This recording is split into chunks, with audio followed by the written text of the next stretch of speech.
I'm Dr. Duke, and I'm really pleased and proud to be joined today by Dennis Prager from Prager University. Mr. Prager, thank you so much for joining us today. Duke, it's a pleasure.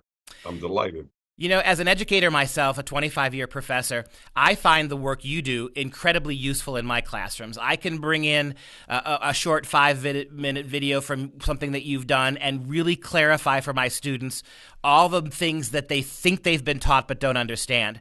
And I wanted to ask you, I know you guys have been under assault, and you've got this great movie with Adam Carolla now, No Safe Spaces. Could you talk a little bit about the idea behind that and how's it doing? I was originally approached by the folks who made the film, and the film is a great film. And I always say, and I am not Mr. Humble, but it is not great because I'm in it.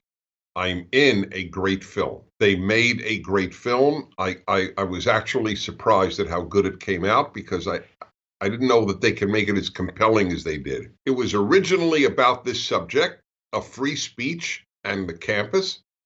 And then at some point they said, hey, Adam Carolla loves you and you love Adam Carolla.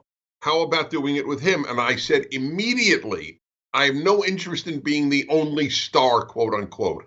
Bring Adam Carolla. And it worked out great. Yeah, I think that was a stroke of genius. I thought the chemistry between the two of you was fantastic.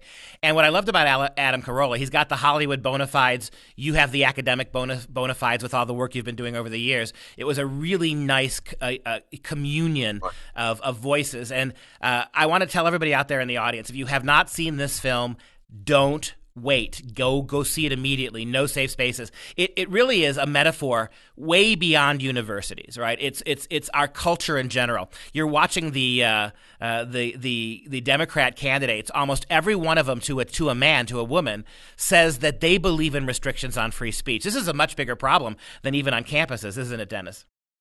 When I testified at the U.S. Senate last summer, I ended, and I was attacked for this because people knew the origins of the quote, but I said, if you don't stop this now, one day you will say, well, when they came for the conservatives, I didn't do anything because I'm not conservative. I never engage in hyperbole. I've broadcasting 35 years. That's one of the reasons I've lasted so long. I say what I believe, and I don't use hyperbole. Never in American history has free speech been as threatened as it is today. And there is no period from McCarthy to the witch trials. There is no period like today. I try to convince my students. I have a podcast myself, the Dr. Duke Show, that 4 times a week we look at education issues. I'm trying to convince people what a lot of people don't recognize is that the primary purpose of many American universities, particularly public universities, the primary purpose is not anymore an open-minded, broad-based education, a skills-based, a mastery-based, subject mastery. It's not about that anymore. When your mom and dad went to college, it may have been like that, but the primary purpose now of a university education is this social justice takeover. Whether you're dealing with the humanities, which have been completely co-opted, we're seeing how math and science are being infiltrated now. What's really happening on campuses is staggering in the sense that the administrative powers that be don't defend conservative voices.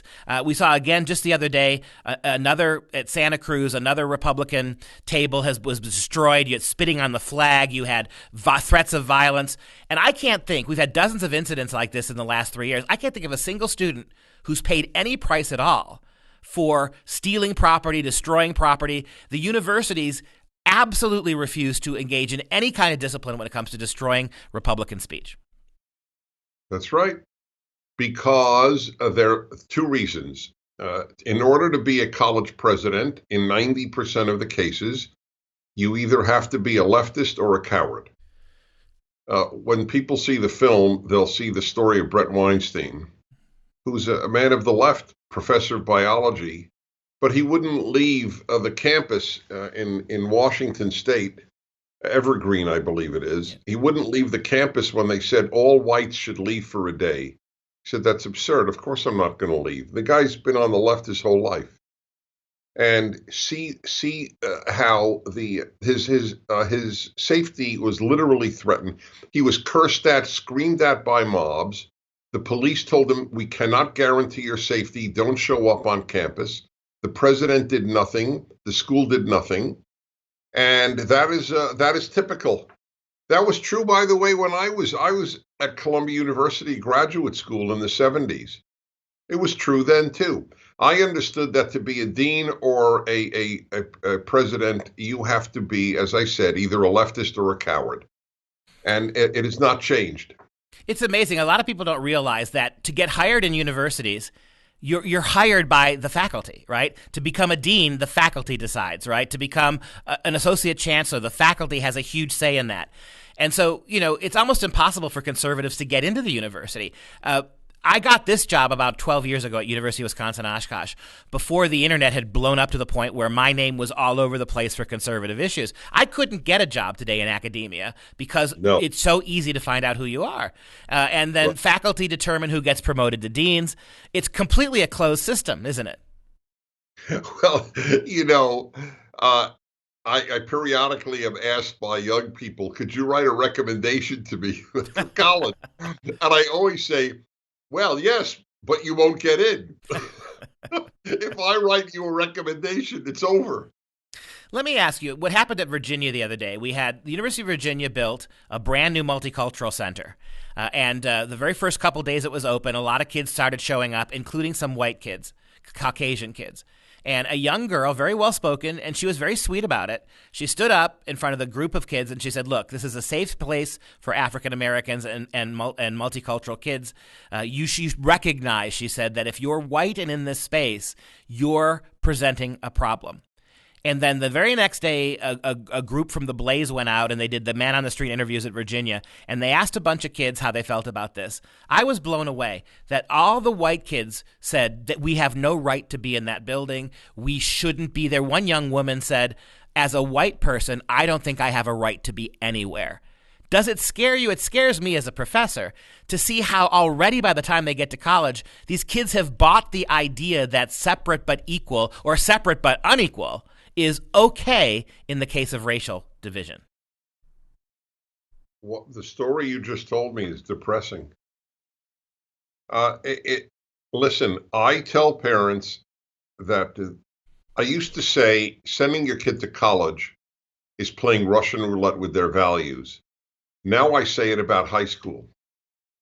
Other than homeschooling or a truly religious Christian or a Jewish school, I cannot see any reason to send your kid to a regular private school or public school. They will be indoctrinated. That's what it's for. A woman called me, her 6th grade daughter, called me today on my radio show. Her 6th grade daughter at a Catholic school was taught by the teacher in vocabulary misogyny. and it was explained. This is 6th grade. The boys in this class, they are misogynists. That's your example. Every boy is a misogynist. I already did it this semester. I routinely ask my college kids to define misogyny, and they can do it right away. And then I ask them, and I've been doing this for 15 years. I then ask them, what is the name then for the irrational hatred of the male? I have not gotten in 15 years. Correct. A single student who can tell me the word misandry. They don't know it. Correct. Here's another one. You'll love this one, and I'm a Jew telling you this. We have, if you hate Jews, anti-Semite. If you hate Muslims, you're an Islamophobe. What if you hate Christians? Where's the word? Wow, it's called hip, I suppose, these days. Woke. Yeah, woke. Wow, it is amazing. So I want to thank you in the few seconds we have left for the movie. We need more of this. We need more people willing to speak out. People should go to nosafespaces.com and they'll find out if it's playing in their area, and if not, when it will be on DVD and so on. Do you imagine it'll be on any of the streaming services eventually? Yes, absolutely. Oh, fantastic. And so people will be able to see it then. Dennis Prager, please keep doing the work you're doing. Love your programming and love your show, and thanks for joining us today. Thank you, Duke. Thanks for watching, everyone. And if you enjoyed this discussion with Mr. Prager, you may also enjoy reading our recent issue on education titled Rescuing Our Children. In it, you'll find articles from myself, Alex Newman, and a number of others exposing the left's agenda to brainwash children and control the next generation. To get a print or digital copy of this issue, go to thenewamerican.com/rescuingourchildren. That's thenewamerican.com/rescuingourchildren.